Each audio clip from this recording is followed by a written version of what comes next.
एक एग्जांपल उसने दी हुई है, ठीक है? Show that the given to सबसे ज़्यादा ऑर्थोगोनल आर नॉट, वो कहता है कि ये दोनों सबसे ज़्यादा ऑर्थोगोनल हैं या नहीं है। तो ये एफ ऑफ एक्स वाई जी, ये जी ऑफ एक्स वाई जी, ये इक्वेशन 1 और ये 2 के इक्वल लेट कर लिया, ठीक है? अब ये जो मैथ 301 की बुक है, यहाँ पर 38 लिखा हुआ है, तो ये आपने करेक्ट कर लेना है, ये 63 है, 63 जी है, ठीक है? अब यहाँ पर देखें कि हम पहले इनके डेरिवेटिव फाइंड कर लेते हैं। F X with respect to X करेंगे तो वाई जी 16 जीरो, ये एक्स का 2x with respect to Y तो 2y, बाकी सारे जीरो। विद रिस्पेक्ट टू जी तो जी वाले 1 और जी के अलावा बाकी सारे जीरो, ठीक है?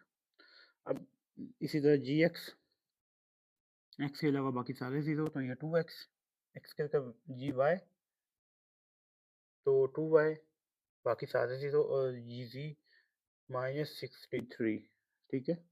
बाकी सारे एक्स और वाई वाला जीरो, ठीक है? ये पार्शियल डेरिवेटिव फाइंड कर लिए हम, ठीक है?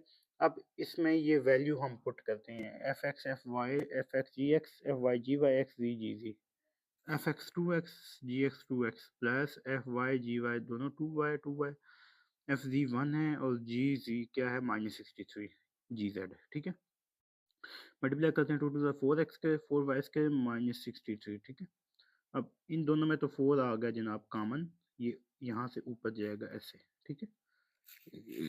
इसके बाद ये स्टेप करेंगे, 4 कॉमन, एक्स के प्लस वाई के -63 इक्वल्स टू।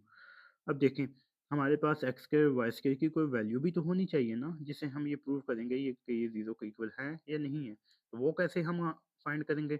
इक्वेशन 1 और 2 को हम ऐड करते हैं, ऐड इक्वेशन 1 एंड 2, ठीक है? तो जनाब ये देखें, इक्वेशन 1 लिख ली, 2 लिख ली, ऐड करें तो 2x के प्लस 2y के, ये देखें z माइनस होगा तो 63 में 1z तो -62z -16 इक्वल्स टू 0, ठीक है? ये इक्वेशन 3 आ गए, ठीक है?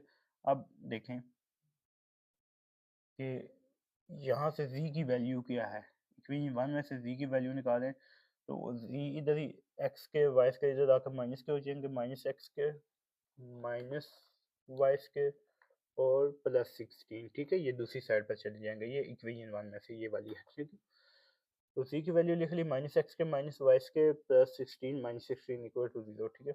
अब देखें कि 2x के प्लस 2y के उसी तरह और 62 1 तो तीनों के साथ मल्टीप्लाई होगा, माइनस माइनस प्लस 62x के प्लस 62y के -16 62 के साथ होगा तो -992 -16 इक्वल्स टू 0, ठीक है? ये 62 प्लस 2 64x के, ये 64y के -992 और 16 ऐड हो गए -1008 इक्वल्स टू 0, ठीक है? 64 कॉमन है तो 64 इंटू एक्स के plus Y square equals to ये 1008 इस साइड पर आ जाएगा, ठीक है? अब देखें कि 64 इधर मल्टीप्लाई इधर आकर डिवाइड हो जाएगा 1008 से, तो 63/4 आएगा एक्स के प्लस वाई स्क्वायर की वैल्यू। यहाँ पर पुट की एक्स के प्लस वाई स्क्वायर की वैल्यू 63/4, 4 से कैंसिल, 63 -63 0 के इक्वल आ गया। तो ये 0 के इक्वल हमने प्रूव कर लिया, तो ये सरफेस ऑर्थोगोनल होंगे, ठीक है? अब डिफरेंशियल ऑफ फंक्शन वो क्या होता है? ये देखें, ये फंक्शन लिखो ना, y equals to F of X, हम इसका डेरिवेटिव लेते हैं। डिफरेंशियल डेरिवेटिव को बोलते हैं D Y by D X equals to F prime of X, ठीक है? अब ये जो डी एक्स इधर मल्टीप्लाई हो डिवाइड हो रहा है, दूसरी साइड पर जाकर मल्टीप्लाई होगा, D Y equals to F prime of X D X, ठीक है? तो ये नेक्स्ट हम फर्दर जो करेंगे वो D Y by D X नहीं लिखेंगे, बल्कि D Y equals to F prime X D X को दूसरी साइड पर फंक्शन के साथ मल्टीप्लाई करेंगे। तो इसको हम क्या बोलते हैं? Differential of a function F x, ठीक है? तो हम फर्दर इस तरह ही करेंगे, ठीक है? अब जो डी एक्स और डेल्टा एक्स है वो सेम ही होते हैं, ठीक है? ये दोनों क्या होते हैं? सेम होते हैं।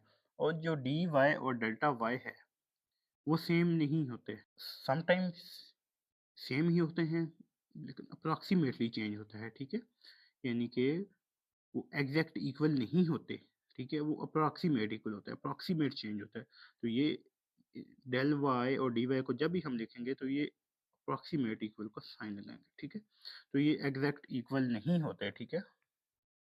नेक्स्ट वो कहता है कि if the tangent line passes through point X naught F of X naught and slope F prime X naught then point slope form. अब देखें वो कहता है कि जो टेंजेंट लाइन है वो कहाँ से गुजरे, x naught F of X not, यानी कि एक्स नॉट वाई नॉट होता है ना।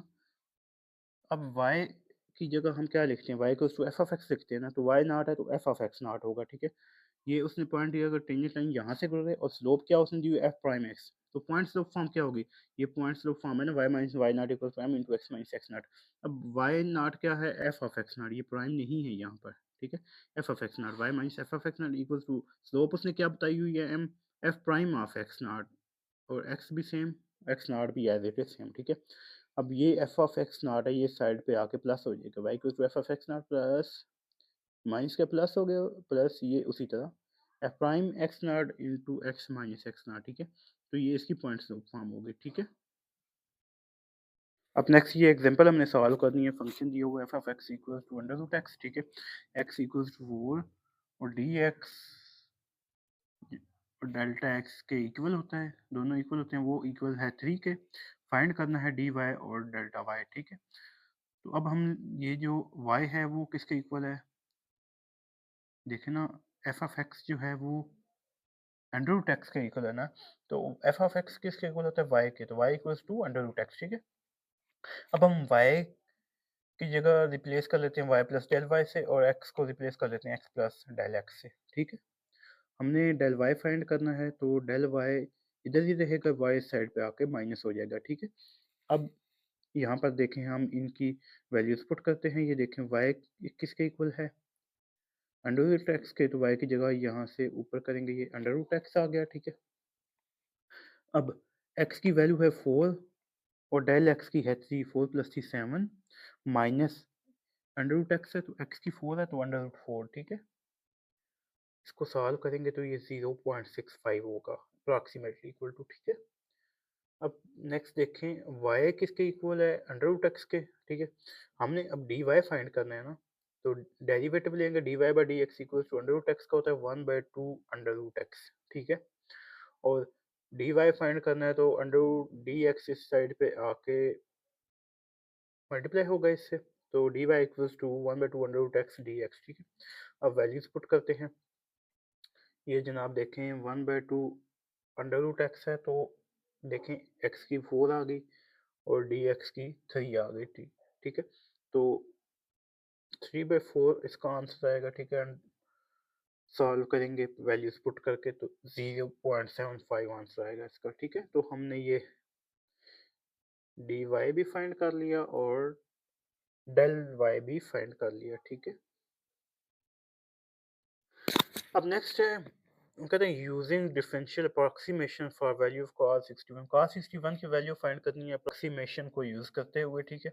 तो अब देखें हम लेट कर लेते हैं कि y equals to cos x, angle नहीं 61 नहीं लेट किया, 61 को नहीं किया, y को लेट किया cos x से, ठीक है। और x इक्वल्स टू 60 डिग्री, हमने 61 नहीं करना, जो 61 टेबल वैल्यू नहीं है, जो 61 के करीब टेबल वैल्यू है वो हमने x के इक्वल रखनी है, तो वो 60 है, ठीक है। अब dx फाइंड कर लेते हैं, यानी कि चेंज 61 उसने दिया हुआ था और हमने जो रखा है वो 60 एंगल रखा है, ठीक है। तो 61 माइनस 61 डिग्री ये dx है, ठीक है।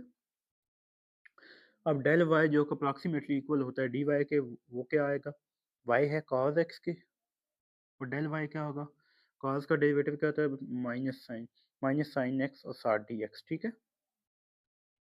अब वैल्यूज पुट करते हैं, x की 60 है, dx की 1 है, तो माइनस साइन 60 डिग्री 1 डिग्री, ठीक है। अब देखें साइन 60 होता है अंडर रूट 3/2, 1 डिग्री को हम करते हैं जनाब रेडियन में कन्वर्ट, तो पाई/180 होगा। तो अब ये डेल वाई की वैल्यू आ गई, ठीक है। अब देखें y इक्वल है cos x के, हमने लेट किए। अब इसको y को रिप्लेस करते हैं y प्लस डेल वाई से और x को x प्लस डेल x, ठीक है, equals to cos x plus del x, ठीक है। तो यानी कि डेल x dx के इक्वल होता है, ठीक है। अब देखें कि cos x की जगह 60 वैल्यू पुट कर ली और डेल x की जगह या dx की जगह 1 डिग्री, तो cos 61 डिग्री, ठीक है। cos 61 डिग्री किसके इक्वल होता है, ये देखें ना y प्लस डेल वाई के इक्वल है, ठीक है। अब देखें y किसके इक्वल है, cos x के और plus del Y as it is आ गया, ठीक है। वाई की जगह cos x हमने लिख लिया, वैल्यू पुट की, ठीक है। अब ये देखें cos x है ना, तो x की क्या वैल्यू 60 डिग्री, तो cos 60 degree minus del Y की ये वैल्यू हम पुट कर लेते हैं, ये वाली माइनस अंडर 3/2 1/180 7 पाई, ठीक है। अब cos 61 डिग्री किसके इक्वल होता है, ये cos 61/2 माइनस ये उसी तरह अंडर 3/2 1/80 पाई 1/180 पाई। अब देखें ये 0.5 के इक्वल, इसको सॉल्व किया तो ये आ गया, ठीक है। अब इसको माइनस करके ये 0.48489, ठीक है। तो ये जनाब इसकी वैल्यू आ गई cos 61 डिग्री की, ठीक है।